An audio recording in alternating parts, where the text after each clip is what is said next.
Master Chief Amasakai drummed her fingers along her desk impatiently. Then she drummed them again and again. Staring at the walls was going to drive her out of her mind. With a sigh, she punched the button on her office intercom. "Weir, status report on the Wereldal," she said. It wasn't a question.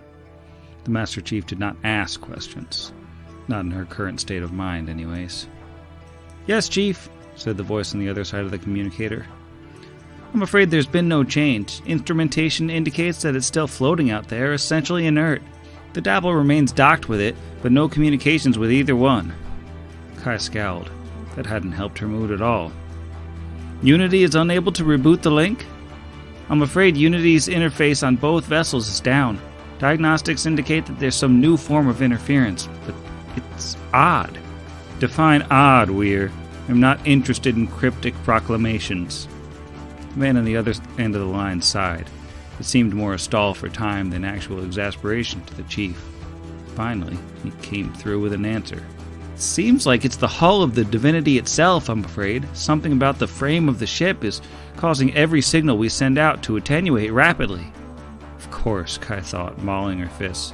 Some obscure engineering problem, 2 teams or a dozen teams, building their own separate pieces of the ship, never working together, never communicating. Now they were sitting in the greatest technological marvel in the universe, helpless while it muzzled itself. But Weird said... She pressed the button again. "You say this is a new problem? It's only arisen in the last few days, ma'am. It's the strangest thing. As if the chemical composition of the outer hull has somehow changed. What would cause something like that?" "I don't know. Nothing? I don't think it could be Unity. I mean, fundamentally, it's not designed to stop itself like that, you know?" There was a thought there. Master Chief Amasakai leaned back in her chair and grabbed something from her desk. Just a little folding device that she could fidget with one hand. An impossible change. One that seemed almost designed to limit Unity's reach. She had to assume brighter minds than hers were hard at work on the problem, but still. She'd been the one to send those 4 out, disconnected, after that drifting hulk. If there was anything out there, she was starting to wonder if she'd killed them. This is Pod Against the Machine. "You can take away my spaceship. You can take away my space suit. You can even take away my space lasers. But you can never, ever take away my space game."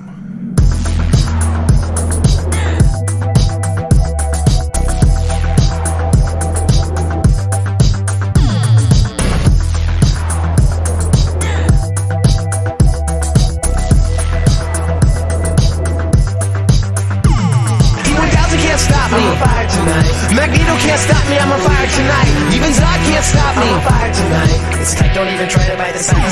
Mr. Spock can't stop me, I'm on fire tonight. The Wrath of Khan can't stop me, I'm on fire tonight. The Borg can't stop me, I'm on fire tonight. Because I've got space game and it feels alright.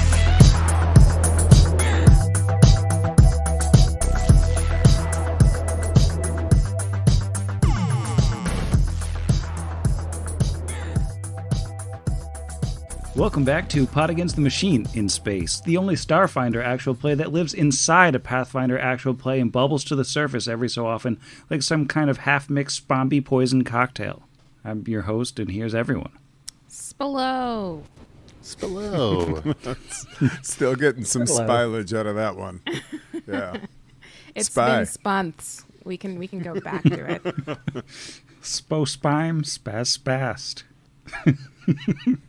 Well, even though Spospime has spassed, it has been a little bit of a minute for some people, not us, obviously, but maybe the listeners.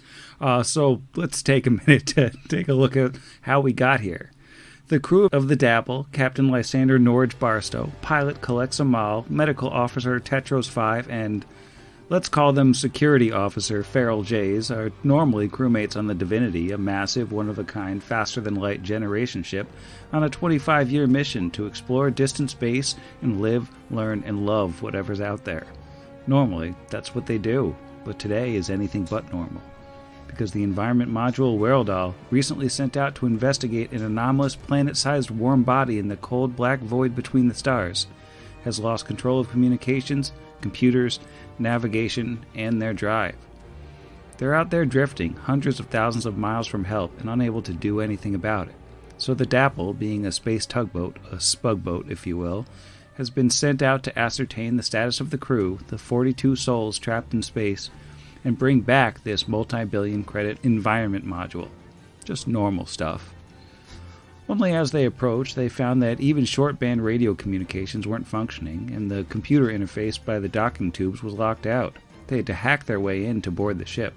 Luckily, the environmental controls on board were perfectly functional, although the air smelled a little earthy, a little rotten. They searched the docking deck, found a cache of explosives in a supply closet, and a still logged-in communications terminal that received something interesting. They've been receiving communications from the Divinity, but no one has been reading them. Looks like a few days ago, Wereldal docked with a small stealth craft, and they tried to reach out to the Divinity for advice, but were unable to transmit.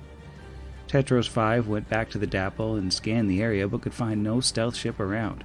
Either it was gone, or it was so stealthy they couldn't detect it. After that, they proceeded to the elevator, which malfunctioned and sealed them in, then began venting some sort of contaminated gas. The crew was able to seal the vents, which seemed to reset whatever mechanism had malfunctioned, but not before the full breathing complement of the party was poisoned. But I'm sure that's fine. Tetros treated each crew member, which should help them recover, and the party proceeded to the crew deck, as that was the most likely place to account for the crew. And find the crew they did. 5 of them, tongues hanging out, drooling, and generally acting like zombies. The space zombies attacked. While the crew fought off the zombies, a whole bunch more from the next room broke down the wall and attacked as well, and just ruined a toilet. Eventually, the Dapplers shut down the threat and examined the zombies. It appeared that this wasn't your standard undeath effect that they were under. This was something biological in origin. The crew moved on to the mess hall, had a quick snack. Some of them were really hungry, and those goo tubes were just so tempting. And then Lysander made a beeline for the officers' cabins. As a captain, he obviously recognized the value of leadership in a time of crisis. Inside those cabins, though, there were 2 more zombies, and the captain himself, we call him Spabio here, who was further warped than any of the other zombies into a semi-living, goo-coated aberration who could manage to talk just enough to invite the party to some kind of a banquet. He then proceeded to nearly kill Farrell, get his goopy duodenum all over everyone, but Calex's railgun shot of a lifetime took him down. Increasingly frustrated, and more than a little freaked out, the party patched up their wounds and moved on to the science officer quarters in search of survivors. What they found was arguably worse than zombies, or spombies. The 3 science officers were lashed to the wall by pulsating vine-like structures. They couldn't move, they looked like they couldn't see or really comprehend their surroundings, but they could scream. And scream they did, until the party mercifully ended their suffering. Tetros was able to determine that these people were in some sort of pupal stage, and developing into spombies the crew had already encountered, using those strange vines for some kind of fluid exchange. The vines themselves were unlike anything the Androfan records have ever seen. It seems the Dapplers are dealing with some sort of undiscovered life forms. Solemnly, they moved on to the final crew cabin, and they found actual survivors. 4 Androfans, all prone, all clearly suffering from the beginning stages of a space zombie infection, but still breathing, and most importantly, still alive. One of them was even conscious enough to ask for help, but he couldn't remember his name. He could only remember the attackers, the ones who make you hungry, the ones who take and take and take until you're theirs. And that's where we are now. Solid recapping. Really, really excellent stuff. I had the good sense of writing that when we recorded when it was actually fresh. Not that any time has passed. So we haven't really asked about the... Izzy, my rules guy. You first.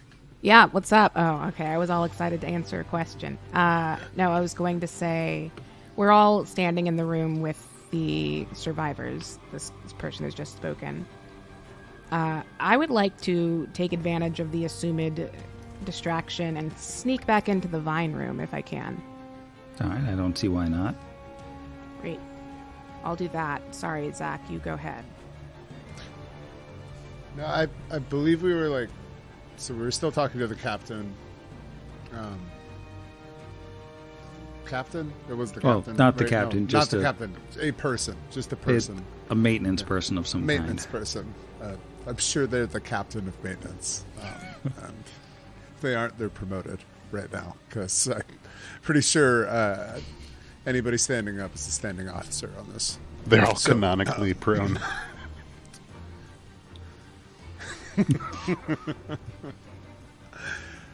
So, these enemies, these harbingers of hunger, how would you describe them? He's like lying on the ground staring up at you and says, they were like worms or like horrible crabs or and he kind of trails off and stares at nothing. Now, were they worms or crab or like a mix of both? Because those are two very different animals with very different body types. Yes.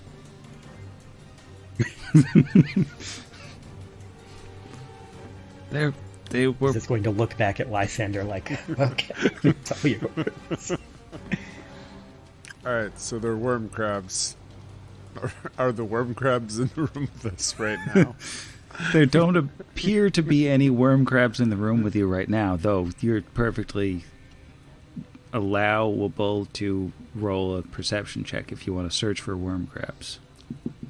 Vibe, parenthetical worm crab. No, I so what size are these? Wabs? Quirms? Whatever you call them. They're huge. They're 10 feet tall, 10 feet wide or bigger. He's getting kind of frantic, like reliving the moment as he, like his eyes dart around. Does a 26 perception, just kind of looking around this room while Lysander's interrogating him, see any worm crab creatures or any trace of them? You do not see not a single worm crab creature. Captain, I think this guy is, well, he is suffering from the, whatever this is. Maybe he imagined them being some kind of worm. Is anybody else still hungry? Starting off the night hot with a natural 17, Tetros ponders and wonders if he's ever heard of a 10-foot tall / wide or larger crab / worm creature with a total of a 31 life science. Wow. With a 31 life science, I would say that Tetros thinks that they're probably two separate things, that this person has been describing worm-like things and crab-like things that he's kind of conflating.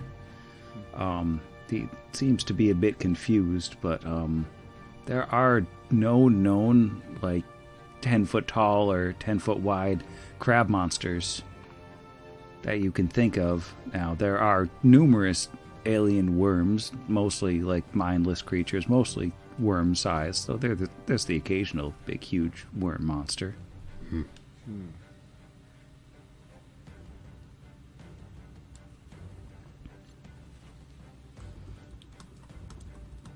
So, is this kind of like a... Are we in the mercy kill situation I don't again? think we're there yet. I don't know. No. Does Tetros think there's anything that he could do to halt this process or reverse this process, or does it seem like they're already too far gone? He can look at them with his microlab and get an automatic 34 on life science.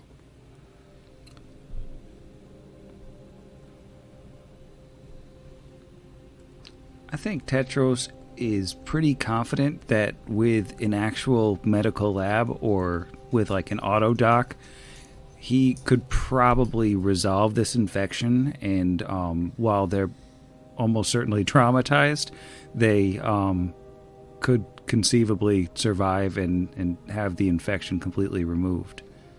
And I would say all of you, being Androphin employees of the divinity, know that the science level of this ship has a fully functional medical lab under normal circumstances. Of the one that we're on right now? Yeah. The habitat modules are all equipped with a fully stocked medical lab. Nice. And that would probably be our only option for it, right? Because wasn't it several days of travel to get here from the divinity itself? Yeah, it would take a few days to get back. Yeah. Yeah. Yeah, so we couldn't just bring them with us. They'd turn into zombies before we got them back to that medical center. And what floor are we on? Right now, you're on the crew floor. Okay. And is science below us?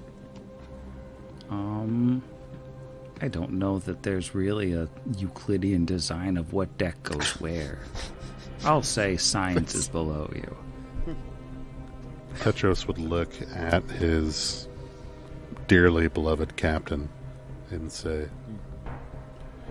if we could get to the medical lab and the science deck, we could save these people. I feel confident that we could resolve whatever terrible infection has turned them into, well, and he'll try and lower his voice, but it's not a whole lot lower because he's an android, will eventually turn them into space zombies like the other members of the crew we have had to kill. It's still probably uncomfortably audible to the other people in the room. What was that He's about? also whispering to Lysander Goop? as he stands over one of them. Yes.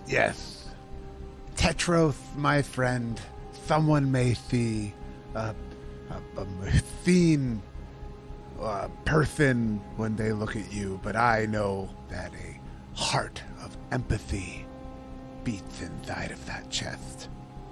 Yes, let's get them to the medical center post-haste. Yes, I agree. In fact, why don't you all go and get them to the medical center, and I'll stay here and do some reconnaissance. Yes? Yes. Excellent. Good plan, team. And then we'll just stick their hand out and do one of those count off. 1, 2, 3, team. By themselves. Well, I mean, there was the count off, so I guess good delegation. I really appreciate the contribution to management. Oh, of course, always, Lysa, darling. Now, go on, Git. You all find the medical, and I'll hang out right here and count the goo tubes. I wonder if I might want to maybe help Feral count the goo tubes, or actually, we should probably take a sample of whatever these vines or whatever are, shouldn't we? Yes, of course. That's exactly what I was thinking. I lied when I said count the goo tubes. Let's take a sample of the vine. It's important. And I think Feral starts moving toward them with a cutty stabby, some sort of space tool for cutting. Towards Some us sort or of the normal. vine? She turns on towards- everyone. I'm hoping the vines. Towards That's her. the end of the interlude. Yeah. Yeah. No, towards the vine. It just fades to black as we all get murdered by an elf. Okay. Yeah, I mean, these things have gone inert, so you can totally take a sample of them if that's what you like. Yeah. Take a sample and put it inside a bowl. Just grab something and put it inside of the nearest receptacle. Yeah. Is what Feral's gonna do. Yeah. A space Pyrex container is conveniently available. And Calexa will also say, maybe like it could be useful once we get to the medical bay to analyze it and see if maybe we can help with curing them or something. But I just feel like we really, really should take a sample with us. I agree. Sample procured. Wait, why am I Southern? I don't remember. Oh no. I'm fairly sure you're Canonically, not Southern. You have a It's the quantum hat. accent. It spans all of our audio. The hat. Okay, well, they very normal-like decide to get a sample. Tetros would look to the captain and say, we should head then to the science deck before we bring these sick crewmen down. Perhaps we can find beds or something to transport them on the science deck. Yes. And so you've gotten your sample and you can bring your tubes. I think we should go as a team, perhaps. Oh, sure. Whatever you say, Captain. Okay. I will grab another goo tube and eat that. And the flavor is outstanding. It is chemical peel and raisin. Chemical peel and orange peel. Damn it, Zach. I'm sorry to interrupt. My main interface on the ship appears to be completely disabled. Attempting an emergency reboot. That's probably not good. I would go so far to say bad. Yes. We should move post haste. Oh, indeed, my loquacious friend. Come, let's go. Yep. Are we leaving the... Because we don't have beds to move them? Or are we Yeah. going to scout? Yeah. Yeah, we're gonna see if we can find, like, gurneys or something to carry them with. Doesn't make me uncomfortable. Bernies, excuse me. Spurnies Weekend at being Spurnies. Weekend at best. Bernie's. Well, I'll clear out the door that's sort of between you and the elevator, because you know the general shape of this thing by now. You've basically completed a full circuit around this floor. And the elevator is back over here. Oh no, I dragged a bed with you. No, it's coming with us. That's my familiar. No, bring it back. Oh, that's what we went to go look for. We found one. We don't even have to leave You the got room. the bed, you did it. That is also the problem being solved. And so in the elevator, you see the docking floor, crew floor, science floor, and engineering, and bridge. Bridge is locked down, though. Did we get anything off the off Spabio that would maybe unlock the bridge? He didn't have any kind of anything on him that I remember. It seemed like, if anything, no it time had has all passed, but I just wanted to make sure. Yeah, it had all been subsumed in the goop, I think. yeah. I'm looking for beds, or I guess spurnies. Feels like science? Science, I feel like, is where the medical stuff would be, right? Yeah, science is Yeah. where the medical lab is. Yeah, we're definitely going to science. Yeah. All right. All the way. I have popped you over to a new map. The elevator in this floor, once it goes down a floor, it stops, and there are 4 doors out of here, because it's basically just the floor is what moves between the things.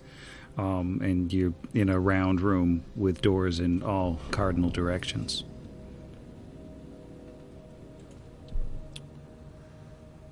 So, would we know? You said before that these ships are all built to like the same floor plan. These habitat ones. Would we know where the medical bay is usually located based off that?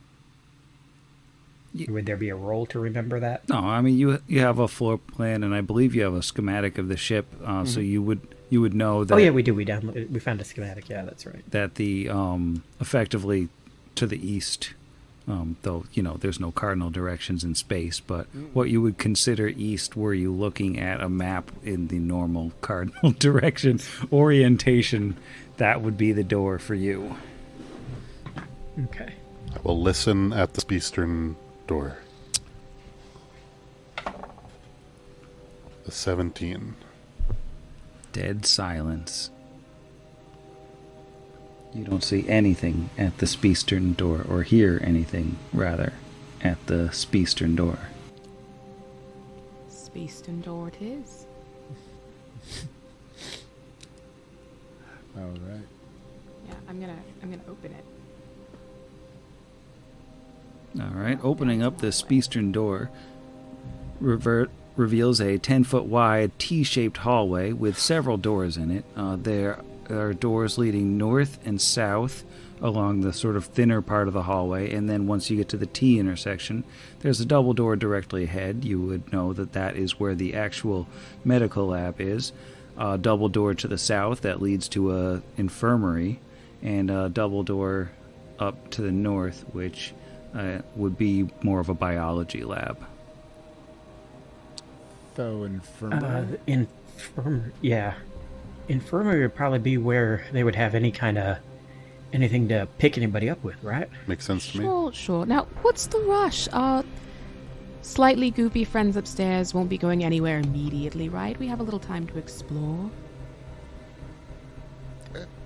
I think the imminent zombification is the timeline. So, I appreciate and do not want to quash the adventuring spirit, but perhaps we could direct it towards triage. He is captain of maintenance, after all. Far be it from me to go against the captain. Sure, let's do our good deed of the day. 25 listening at the southern door towards this infirmary. Seems to also be very quiet in there. Oh, there. I see what's going on with the hallways. Shall we spopen it? Spopen. Yeah. Spopen it, spop. Opening up the door, you see a row of beds sitting along the southern wall in this well-lit room. Glowing screens and metal desks sit on the opposite walls. All of these beds are unmade. Some of the sheets are thrown to the floor and torn, and there are spatters of blood dotting the entire half of the room. Blood in a strange, viscous, yellowish-green liquid. To the east, there's a large metal pod in the corner of the room, and, this is normally used to keep badly injured or extremely sick patients in stasis to stop any deterioration, but that is currently sitting idle and powered down. What check would you want for the strange viscous fluid? Would that be medicine or life science or what? That would probably be a life science check. Whew, natural 19. That brings us to a 33. So I think that Tetros is starting to build something of a genetic profile of what he's looking at here, because everything that you're coming across, all of these samples are undiscovered species, and the genetic makeup of them is completely foreign to your understanding in medical literature. But it seems more and more that you're getting the sense that these are kind of a strange, like, non-differentiated tissue. Like, the liquid itself is, like, almost designed to be pliable and malleable so that it can serve many different purposes in a creature or as part of a creature, depending on how it needs to adapt. So kind of like what you would imagine, like the cells of like an ooze would look like if they were like an actual real creature. It's a little bit ooze-like. Yeah. Do we see any like gurneys or stretchers or anything? The 4 beds along the southern side of the room are all on wheels that are currently in a locked position, but they should be movable. I can speak really well tonight. So we just need to make one check for each wheel to unlock them. Probably spend a good 10 minutes or rating. Yeah, it's very difficult engineering. We also have to launder the sheets so they don't have any of the blood or any of the yellow Yeah. multi-purpose ooze on them If anymore. only we had a that's very technomancer to cast token spell and clean it all up. Well, here's your gurneys. Let's, shall we then? Emergency reboot has failed. Contingency AI system has been activated. Can Alexa make a computers check on what the heck is going on with our Unity? Yeah, go for it.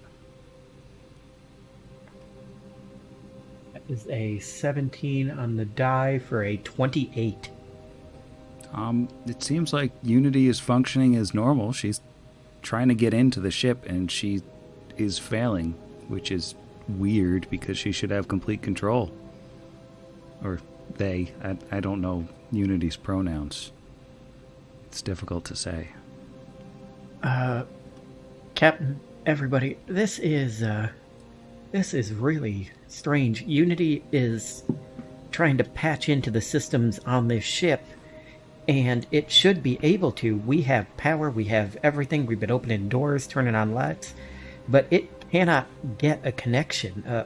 This could have something to do with the same issue we ran into where we found all those messages they tried to send out but couldn't. It's like something is stopping this ship from talking to anything else. Yes, well, Cal, dear, that's hardly the strangest thing we've seen tonight, is it? Or today. I don't know what time it is in space, pardon me. I think we'll find more of those answers once we reach the bridge, but currently I believe we should wheel these Bernies into the elevator. Perhaps we could have a spontage of us doing that and bringing the patients down in the interest of time. Yeah, I don't think that there's anything stopping you. I mean, you've got a clear path.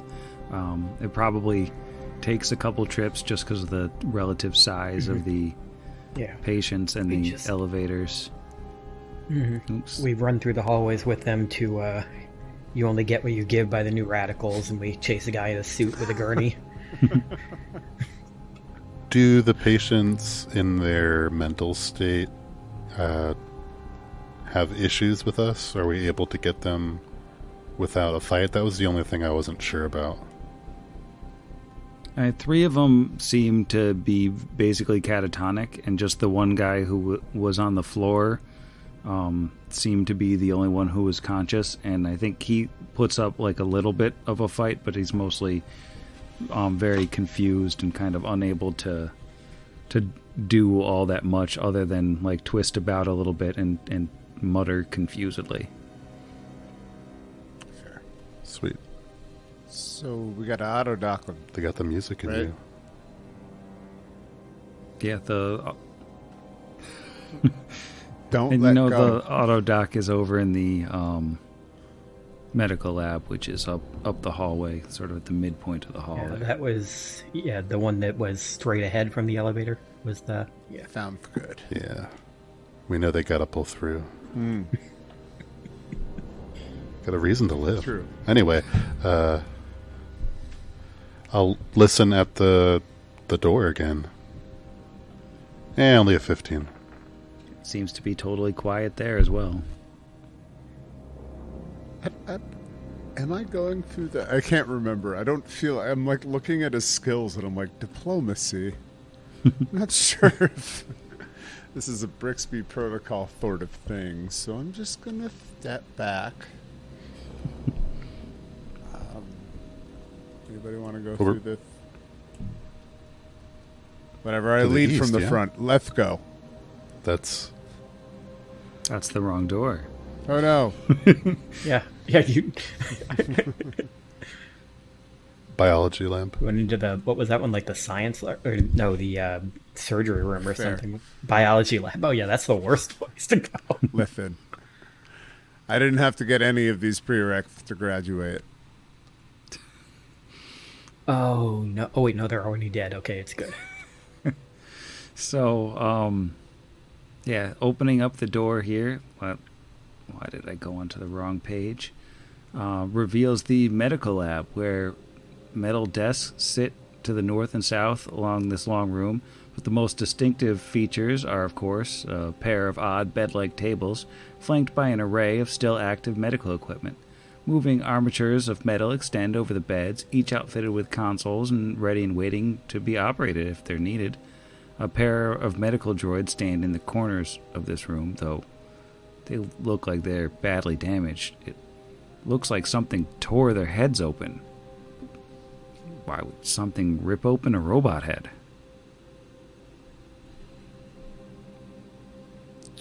If someone who is a bit more proficient, could you tell me if they're missing anything from their heads? Would that be engineering? Yeah, 27 engineering. To see if he could glean anything. Beat me. Beats my 20. You know, it looks like it's almost like something was looking for something. Like the heads have been like split open by something very strong, and then like the inside's all like dug out and like they're all like hanging out of it, almost like macabre robot hair. But it, whatever they were looking for, it seems generally that most of the pieces, or all of the pieces of the robot that are supposed to be there are there. It's not really in the places they go anymore. There's nothing missing, but, and she's gonna actually like back up from looking at it with Tetros and say, something's still wrong with it though. I don't like it. I don't know what they did to it, but we need to give these things a wide berth. You know, I'm inclined to agree. I feel maybe we all just take a big step or a couple steps back. Step right on out of the room, in fact, and call it a day. Yes. Yeah? I would agree. And are we just fearful of the machines or the autodocs as well? It seems that the autodoc is actually the thing that's really scary. Like the machines appear to be disabled, so clearly they're not going to hurt you. Something already took them out of the way, but the autodocs, extremely dangerous. I understand your trepidation. This equipment is necessary to save the lives of these crew members. Oh, don't sell yourself short, Tet. Perhaps. You're all we need to survive. Let's go. Yeah, but what if it ripped the heads off of the other machines? Our primary mission was to save the people on this ship. If the three of you are unwilling to assist me in this, I will take care of it myself to the best of my abilities. And Tetros would go back to the infirmary and before he leaves, he'd just do a quick engineering to make sure the autodoc looks to be normally operating. 22. Is he working with the autodoc? Do you No, think he may be. working together? This is not good. Yeah, Tetros, as far as you can tell, it's working totally fine. All right. Well, we'll start with the one who is confused but seems, awake. And Tetros would, unless somebody starts stopping him, try and start wheeling that gurney out of the infirmary towards the medical lab.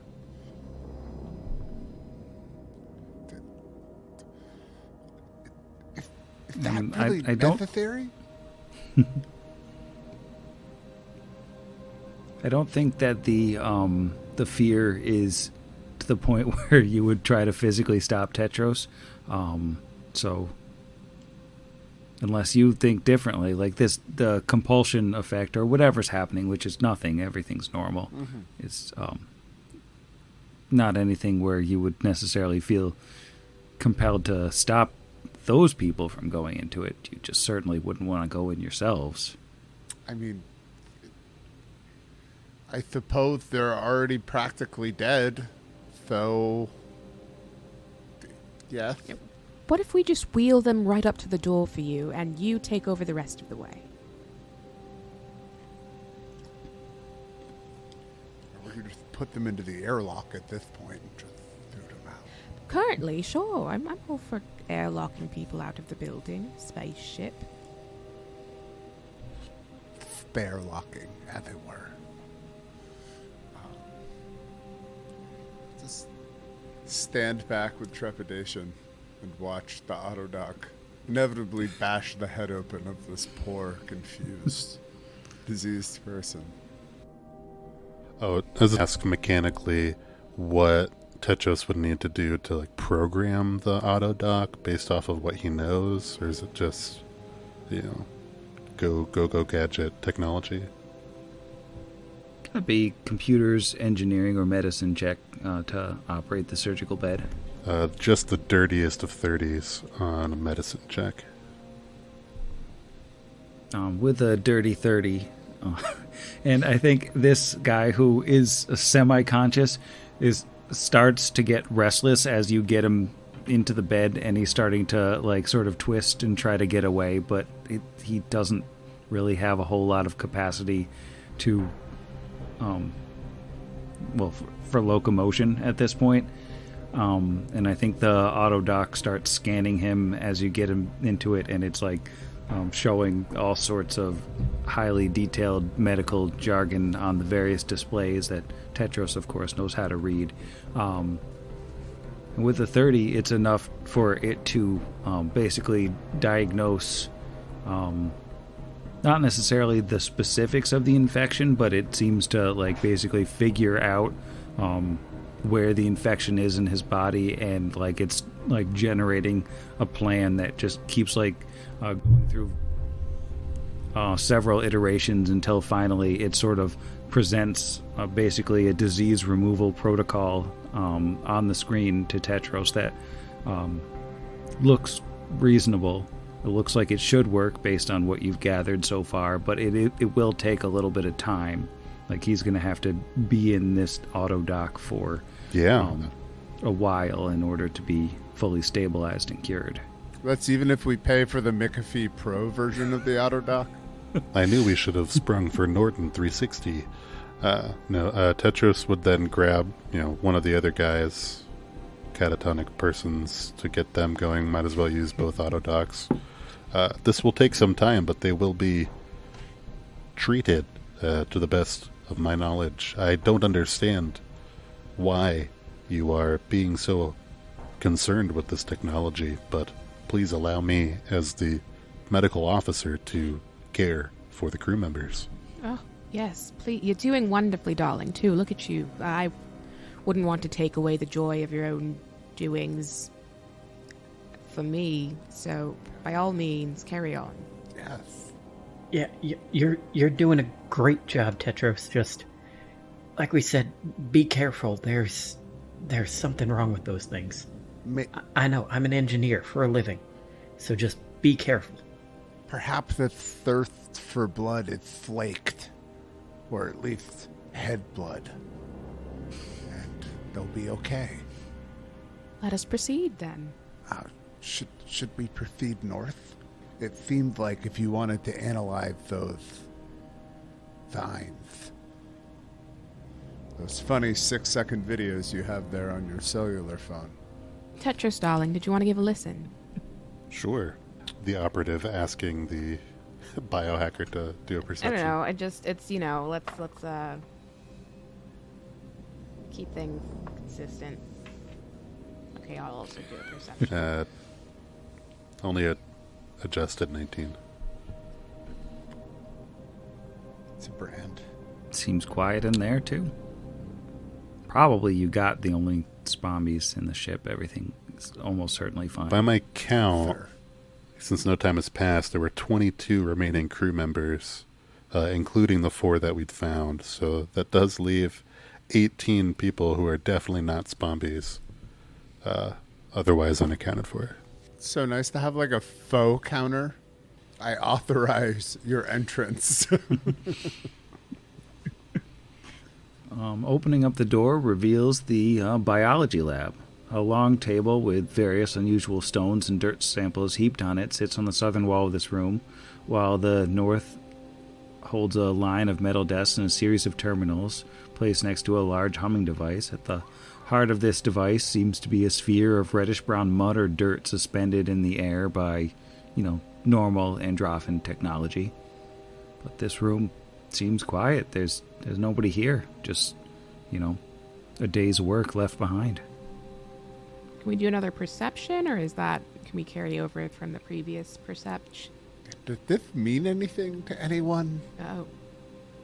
Dirtball. I mean like the dirtball. I'm not calling any of you dirtball. I think that you would generally know that even these environment module ships, like the labs on them, since there's spaces at a premium in space, the labs are often used for experiments of samples from other missions and stuff. So it's probably dirt samples from some planet that the Divinity has visited at some point in the past few years.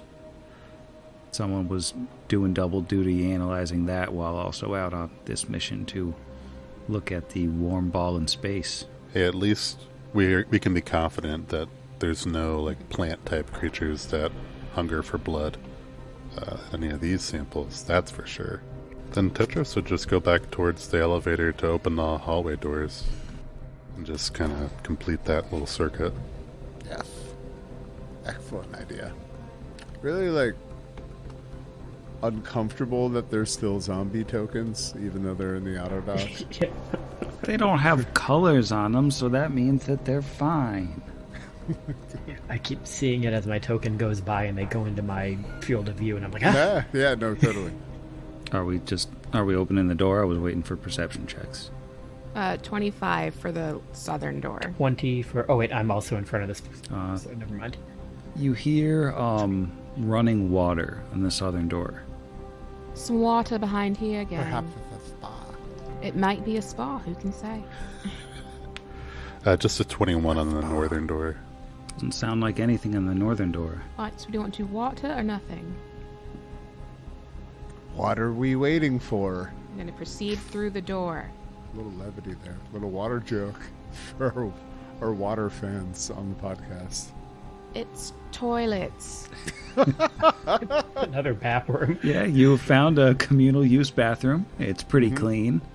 There are a number of toilets. Someone has left one of the sinks running on hot at full blast. So all the mirrors are steamed up in here, and the room is uncomfortably humid. For space being at a premium in this ship, they have a lot of bathrooms. Yo. Everybody needs a bathroom sometime. It's important. There's more bathrooms than there are crew quarters. I've seen this movie before. No one wipe down the fog from the mirror or there will be a monster standing behind you. Lysander's like, what? As he's wiping the mirror. And there's a monster in this reflection behind him. Oh no. It's too late for you. And that's how he dies. Bloody A fairy. horrible four-armed robot directly behind him. Alright, well. Wow. Yeah, Yeah. I mean, I know we have an enemy counter going, but we should get a toilet counter going on the side of this. I mean, we're up to at least double digits. It's definitely higher. We're in the double digits. And there will come a point where we will have less enemies than toilets on this ship. And at You that may point, already peace be will at reign. that point. Yeah. You may have already crossed the toilet event horizon. It's impossible to say. Is this That's my least favorite Sam Neill movie. tiny door? No, I think that's like a little shower room down there. They don't have they don't have a urinal tunnel? I thought this was a normal Yeah, it bathroom. looks like there's a faucet on the side of it. I think it is like a shower. Fair.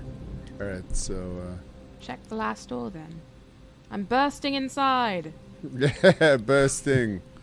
Opening up the door to the north reveals a small room with two circular metal tables and several chairs filling the bulk of it. Metal cabinets sit against the walls, while to the north stands a large setup for preparing a hot meal. And sitting in the center of this room is just an absolutely adorable little blue furry creature, which stares up at you as the door opens with these oversized, just adorable black eyes that like look vaguely like they're about to tear up. Its fur is covered in odd patches, which on close inspection sort of look like folds. And this darling creature, as it stares at you in an almost pleading way, you hear in your minds, "We're so hungry. We're so empty. Feed us." This is really creepy, but that token is so freaking adorable. So cute. How can it be anything bad? Is it a 10-foot tall or wide crab or worm? Weirdly, it is neither crab-like nor worm-like. It is just too cute. Look how adorable. Aww. It just wants a hug. It looks like if the hair monster from Bugs Bunny was redesigned to be like a toddler's learning toy. Yes.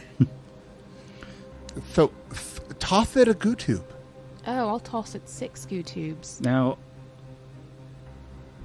before we go any further, everyone who's in the room who can be affected by mind-affecting emotion effects, can you just give me a real quick will save?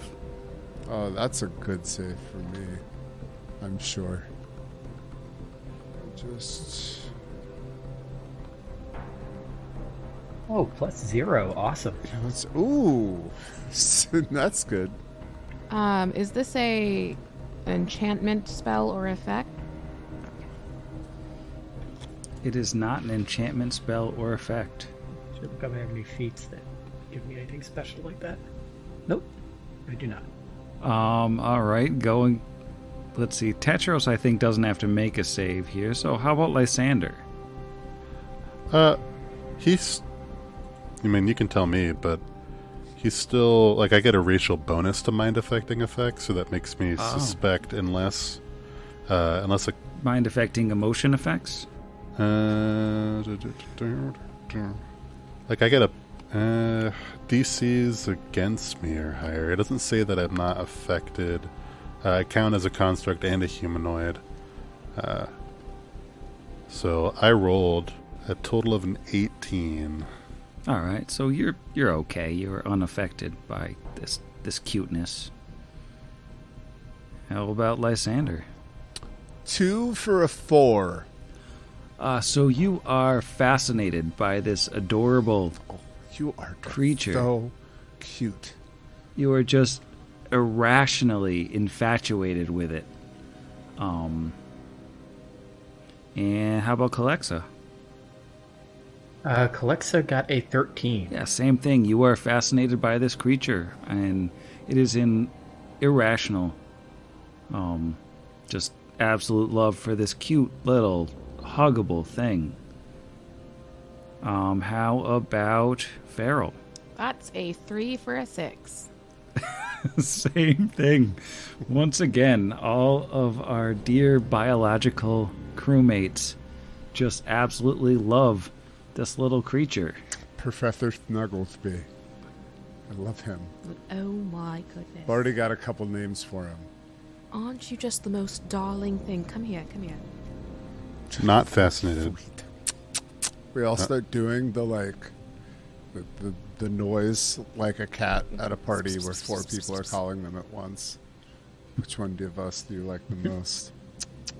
As you're all closing in on this adorable creature, its oversized eyes tear apart at the pupils, and the patches of its fur split apart, and its downy ears morph into protruding spikes as an eyeless head bursts out of each eye, covered in acidic slime, coating it with a thin gray membrane that's its true skin, as its body unfurls and the skeleton pops and snaps nauseatingly into place. It has long limbs and opposable hands and long, dexterous fingers It sits on two crouched, short back legs. Unfortunately, you're all still fascinated and still absolutely in love with this darling creature, as we all need to roll for initiative. Can we get some updated art? Do you have an image? Of Yeah, I was gonna say, Sadly, I have no updated I'm not art. fighting that picture, so we need to update the. I only have the cute I'm picture. not rolling to shoot that thing. All right. So, Farrell, what'd you get for initiative? It's an 8 for a 12, Sam. Not too bad. Better than your will save, anyways. And Tetros? That's a natural 19 for a 23. Nice and speedy. And Lysander? 21. And Calexa? Calexa has a 22. All right. So the good news is you're all going ahead of the creature. The bad news is all of the biological members of the party have the fascinated condition for the next 3 rounds. And in addition to that, any attacks that you take on this wonderful creature do take a -4 for that duration. Quick rules question. Does the fascinated condition work like it does in Pathfinder, where once the thing you're fascinated by takes a hostile action against you, the fascination's instantly broken? That is an interesting question, and one I am absolutely prepared to answer by going on AONSRD. Or you could just ask Izzy. I'm sure Izzy... Any potential threat, such as a hostile creature approaching, grants you a new saving throw against a fascinating effect. Any obvious threat, such as someone drawing a weapon, casting a spell, yada yada, automatically ends the condition. An ally can shake you free and end this condition as a standard action. Okay, so the second it actually attacks any of us with its horrible skeleton heads and claws and stuff, it automatically ends it. Yes, I will say that it taking on this new horrible form did not break the fascination. Yeah, since it hasn't done anything to us yet, it's just got ugly. It's doing a trick. You're so good. It's impressive, It's just it's so little, and then it just got so big and weird. Mm-hmm. So I will call you Big Weird. All right, Tetros, you are up. Hooray! As a move action, Tetros will study this creature with his custom microlab, getting him that automatic 34 life science to try and identify and find out stuff about Professor Snugglesby. You are looking at a QU. I assume that that's how you say that, QUYU, which is, of course, an aberration. It was tiny a second ago, but now it's medium, which is not normal. They originated deep in the isolated regions of space and have been encountered by life forms just basically out in the middle of nowhere. They are known to live for aeons, floating only among themselves in empty space. They don't seem to require food, drink, or even an atmosphere to survive. They are dangerously clever creatures that quietly observe sapient life forms and note their bizarre tendency to defenselessly approach anything small, pathetic, and cute. They devised a devious hunting strategy that exploits this flaw, and they seem to receive a deep sense of satisfaction when betrayed victims realize that the adorable facade is truly grotesque and about to eat their faces. You can ask 2 questions. Oh boy. You mentioned its oozy weirdness, so I kind of want to go with special defenses as the first. As far as special defenses go, it has void adaptation, so it doesn't need anything. It can survive in a vacuum, and it is immune to acid and starvation, despite its claims of hunger. Okay, and then probably special abilities. All Well, you've seen two of them. The facade form, where it pretends to be cute and adorable. And the other part of that is its pathetic gaze, which is a magical influence that reaches out whenever it's in its facade form that fascinates creatures and lower their defenses. Then it also has a cruel dissection ability, which is its knowledge of physiology increases the likelihood of landing a devastating attack. So you've got that to look forward to, should it manage to hit you. It knows the parts that hurt.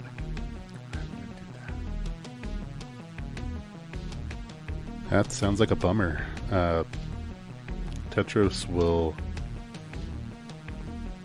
call out to his companions and say, "This creature wants to consume us. It is not a cute friend, and I know no one's going to believe him, but he is still going to try and shoot it with his needler pistol."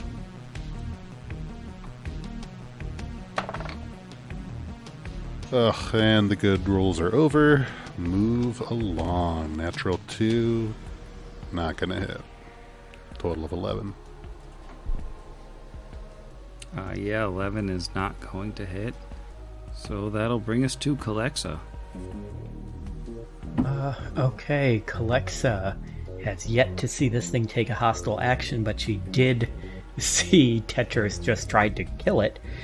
So she's going to look at him and yell, What are you doing? He's just a little guy. He needs help. He needs food. Why are you trying to hurt him?" And she is going to delay. Alright, how about Lysander? Similar to Calexa, is going to turn to Tetros and say, "Yes, I'm sorry he doesn't look like an auto doc, but he is quite cute." And we'll also delay. And Feral.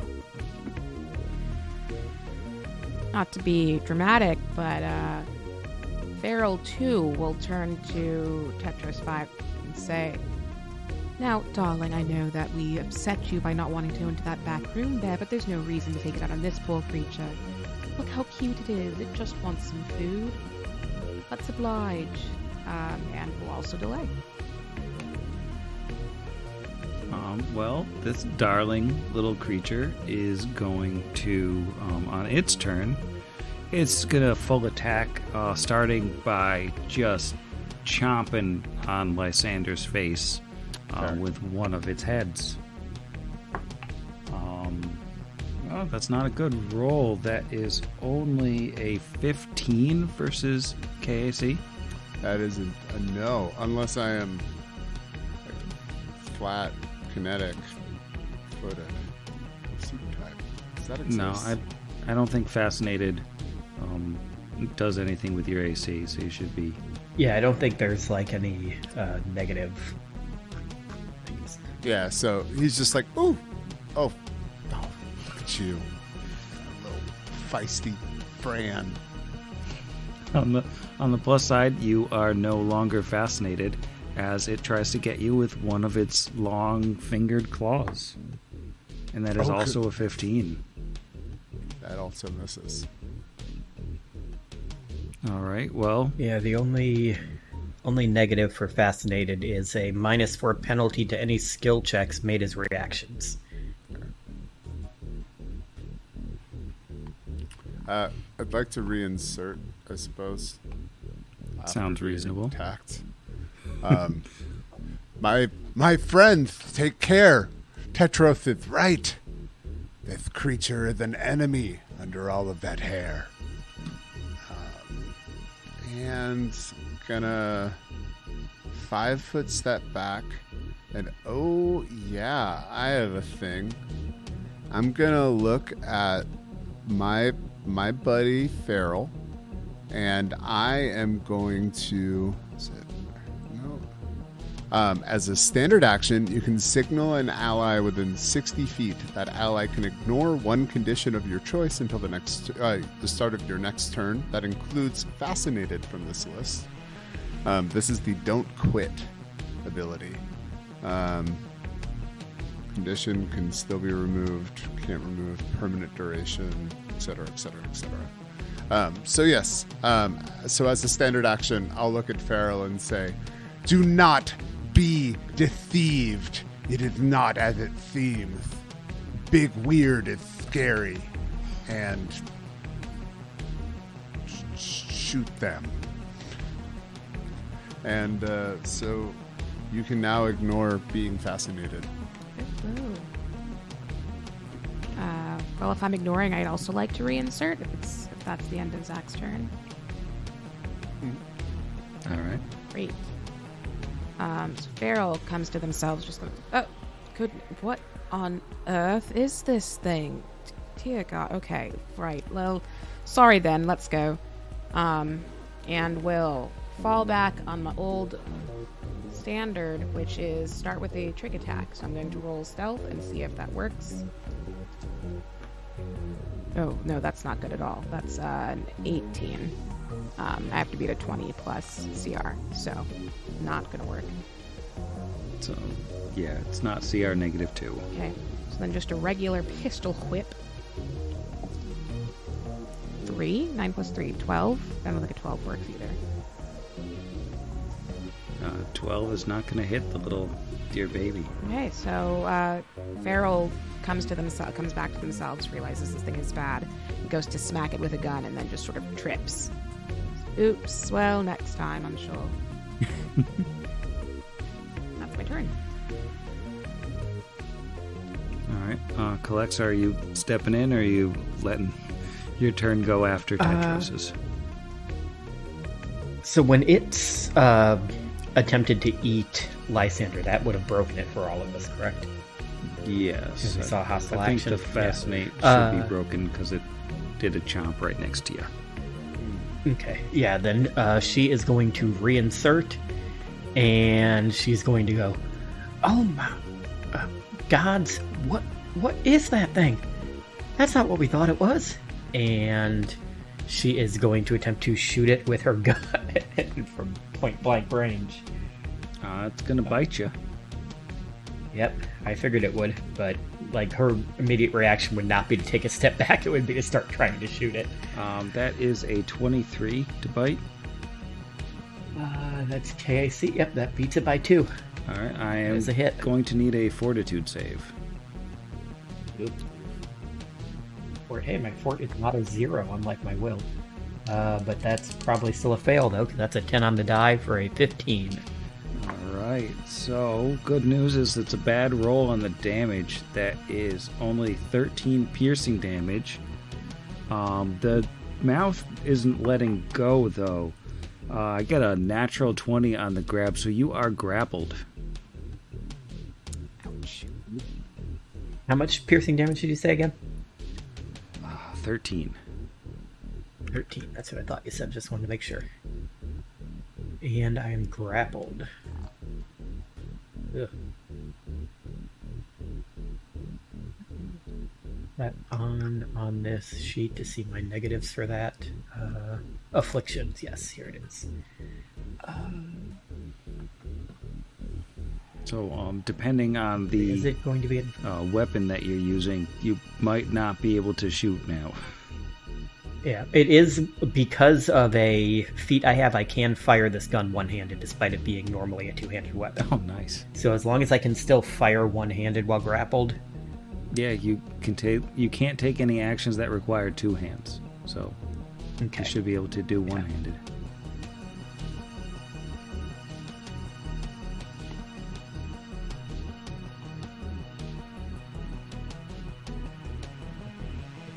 Be a way to not grappled on here to make sure if there's any kind of... Though I don't think there should be a negative to a ranged attack with it. Yeah, I think it's still going to be that- like a -2. Yeah, -2 penalty on all dex-based skills. So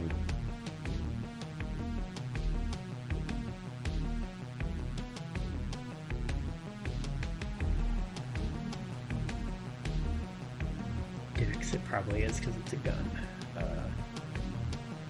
Yep, okay, so that is a 19 on the die, So that is a +7, but -2, so that is a 24. Yeah, that'll hit.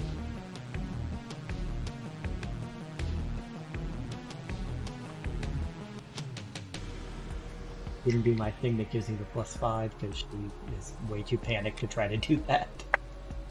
That is 8 points of half piercing and half sonic damage. It all appears to go through. And I think after firing, she is now going to take a guarded step back. Man, she's grappled. Oh, she's grappled. Ah, that's right. There's a head attached to me. That will be her turn then. All right, Tetros, this thing that everybody trusted a minute ago now has a head just chommed right on Calexa. Wild. I can't believe that I was right. Yeah, Tetros is gonna just try and murder it. Let's throw a basic inhibitor on that, try and see if I can't biohack it. If I can actually hit it. So the hit is good. 25 against KAC with the needler pistol. And then... so that basic inhibitor will hit and do a little bit of damage. You're also going to take a -2 penalty to your AC.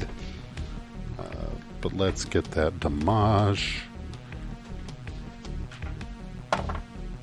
6 points of piercing damage. And yeah, you have a -2 to your AC for a while. 7 rounds. Probably longer than it will live. Probably. And that's his turn. Alright. Well, this deer creature is very upset. It's still got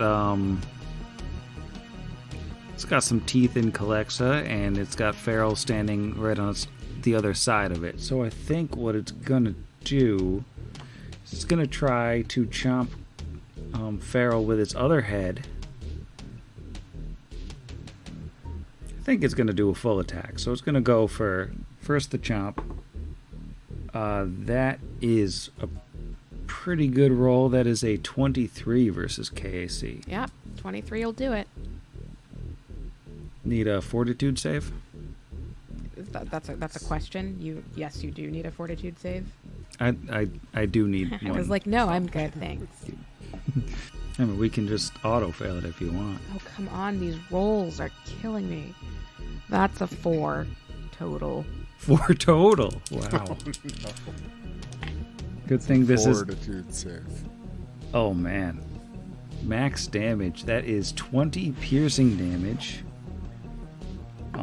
And the grab is only a 12 versus your KAC plus 8, so I don't think that's going to grab you. 12 versus my KAC plus 8. No.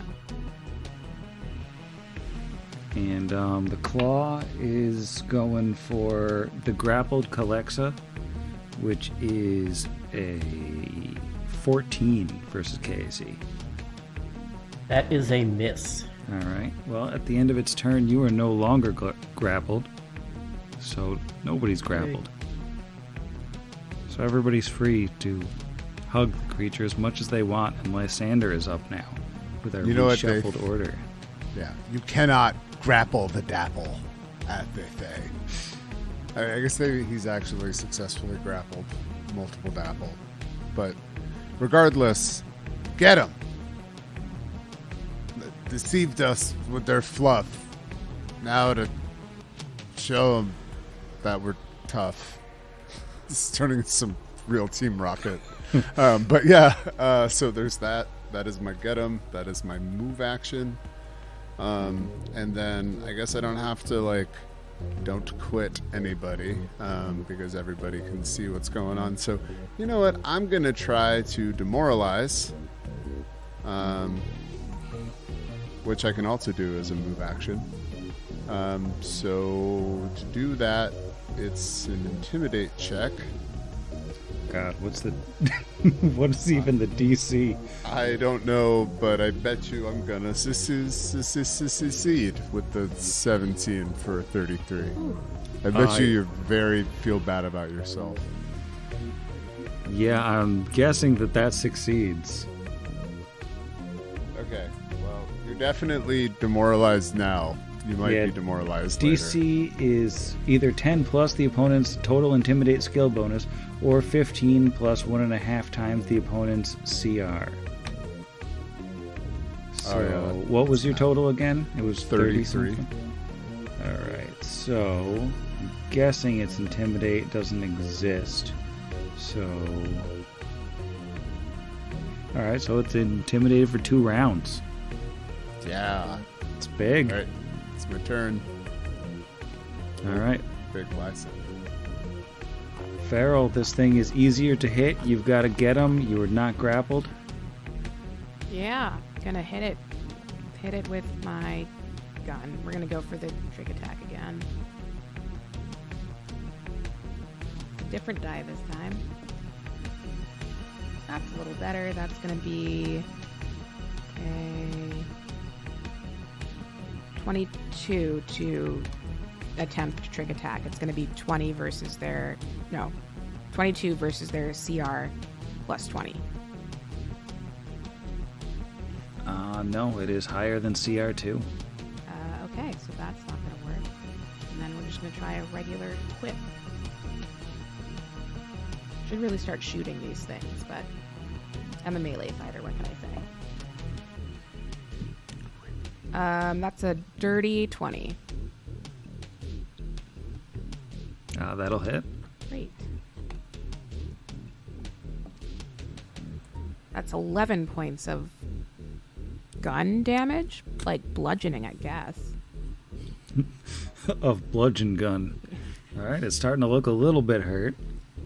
And that will be my turn.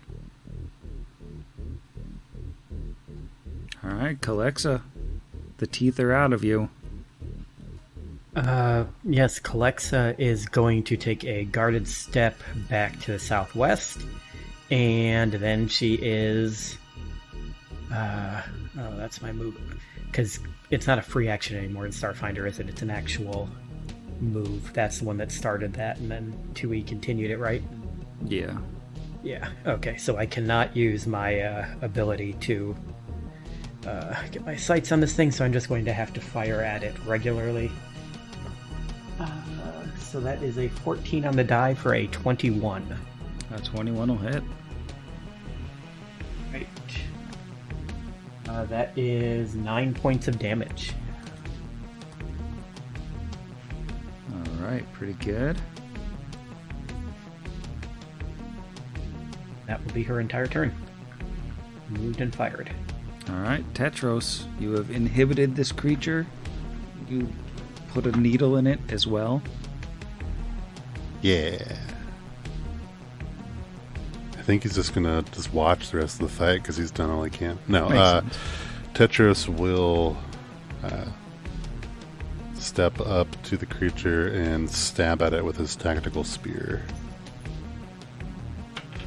And somehow miss with a 2 on the dice. Keep it moving. Ouch. Alright, well, this creature has a new person in its face. So I think it's going to go for that full attack again. It's going to try to chomp Tetros. Oh, that's not very good. Only a 16 versus KAC? No. Alright, well, it's going for the claw on Feral as well. That's a lot better. How about, if I'm not forgetting demoralize, a 25 versus KAC? 25 is pretty good. 13 slashing damage as it gets you with a claw. And all of this is coming off stamina first, right? Yeah, stamina first. Alright, Lysander, we're back around to you. Let's see. I think I'm going to continue Let's make sure they've already been demoralized. So get him again. Continue our assault. I'm out of rhymes. I'm very tired. But yes, absolutely. So get him, and you know what? I will just give an extra move action to Calexa with my hurry ability. Quick, with haste.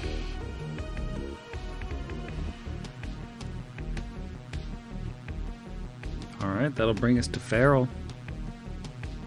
All right, we're gonna try the same thing. Here we go. Trick attack. That's 1 point better than it was last time, which makes me think it doesn't work. That's going to be a 21 to startle, but no, Still yeah, not. it doesn't. Okay. All right, pistol whip with my full added bonus now instead of just half of it. Hey, that's a natural 20. So a 27 to whip. That will hit. Wait, that's gonna be. And do I roll 2 dice or do I roll 1 and double it? Anybody remember? I think I we want to said. say it's roll 1 and double it. I think we You're said. my rules guy. I don't know. I think I said double it last time. It just makes me sad because I don't want to get a 1. Go for it. All right, let's do. Hey, that's gonna be a 10 plus 16. 20, 36. 16 total. Oh, 20. Are you okay? 26. 36 total? 26. 16 plus 10. 26 total. 16 plus Okay. 10 is 26. Thanks all. Okay, that was a lot of damage. It's starting to look pathetic again and almost cute in an eldritch horror kind of way. That's my turn. Does your gun have any, Yeah, like mine, I think knocks you prone if you get a crit. Does it matter if I'm not shooting it? no, maybe. Oh, that's a good question. I guess you probably don't have an extra crit effect on a pistol whip. Just feels extra embarrassing. Yeah, no, I don't see anything here. All right, Calexa, you're up. So now that Calexa doesn't have to move this round, she is going to use her superior firepower ability. So as a move action, she basically takes aim on this creature, and then she's going to fire a shot at it. And probably miss horribly because that is a 9 against KAC. Yeah, 9's not going to do it. Yeah.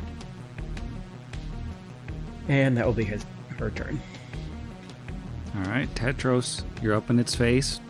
I'm sure not regretting that at all, but it looks like it's quite hurt. Yeah, we're just going to try and full attack with the spear. It's always a good time.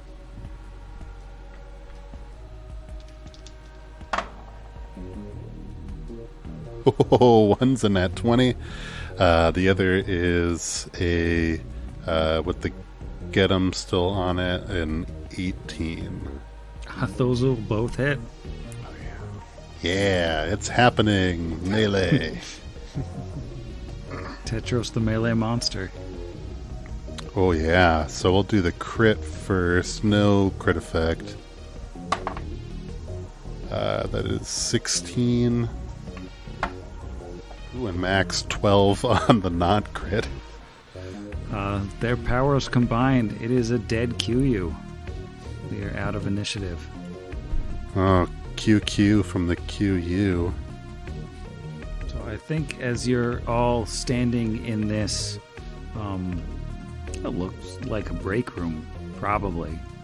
But you've broken this horrible alien being that just wanted a meal, even though they probably don't need to eat. Just like to remind everyone that in space, no one can go to bed. Space night, Sam. Good awake, Good Sam. fight, Sam. Good insomnia. Sam. DJ Hal, bring that beat back. I'm sorry, Lars. I'm afraid I can't do that. So what can you do? I can play this awesome guitar solo.